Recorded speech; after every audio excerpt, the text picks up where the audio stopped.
السلام عليكم ورحمة الله. ازيكم عاملين ايه؟ رب تكونوا بخير. معانا أكلة صينية. هنجيب بصل نقطعه شرايح جوليان. بعد ما نخلص كمية البصل هنجيب فيليه دجاج وهنقطعه مكعبات صغيرة بالشكل ده. وبعد ما نخلص كمية الفيليه هنبدأ نتبلها بملح وفلفل اسود وبهارات وحبة كركم، كل اي توابل انتوا بتفضلوها. نجيب معلقة كبيرة من النشا وهنقلبه كويس جدا. وبعد كده هنحضر طاسة وسمنة وزيت زي ما تفضلوا، وهننزل بالقطع الفيليه على الطاسة. لازم يكون زيت وسمنة سخنين عشان ندي للفراخ صدمة ما تنزلش مية. وممكن نعمل جنبها رز ابيض بدون شعرية كده. هنقلب ده الرز اللي احنا هنعمله، ونقلب نشوح الفيليه لحد ما يبقى ياخد لون ذهبي بالشكل ده. وهنشيله من الطاسة وهنبدأ نعمل التتبيلة بتاعته اللي هي عبارة عن معلقة كبيرة من السمنة كده. الرز طوله المية ونسيبه يستوي. بعد كده هننزل بقطع البصل، وهنجيب فلفل الوان احمر بقى واخضر واصفر، كل الالوان اللي عندك. ننزل عليهم بمعلقة كبيرة من الكاتشب.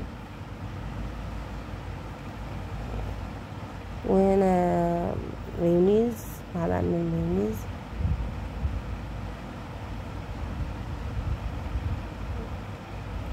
في مايونيز حار ومايونيز عادي، وهنا باربيكيو مدخن. معلقة كبيرة، كوباية كبيرة من المية. وهنحط بقى توابل تاني بس خفيف عشان حطينا في الفيليه. نص ليمونة، وهنا عسل اسود حوالي معلقة كبيرة.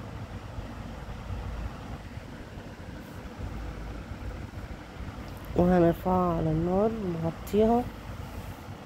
طبعا في مكونات اساسيه في الاكله دي اللي هي عباره عن العسل الاسود وكاتشب وخل وليمون.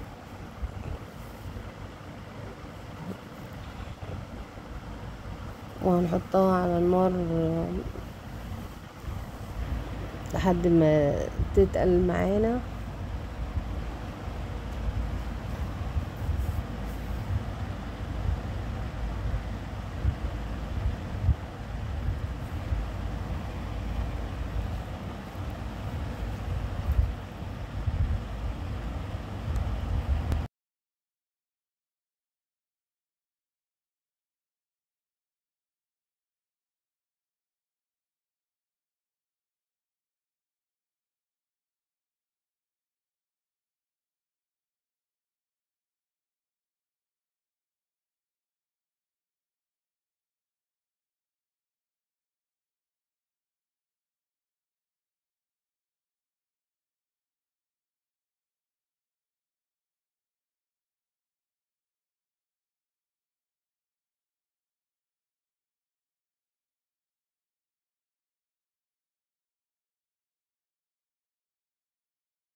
وبعد كده هننزلها من على النار ونحط عليها قطع الفراخ بتاعتنا، وهنزودها حبة من المية. ودي خلاص بعد ما استوت هي كده الفراخ كانت مستوية اللي شوحناها. بس يا جماعة دي كانت أكلتنا، رب تكون عجبتكم. باي باي.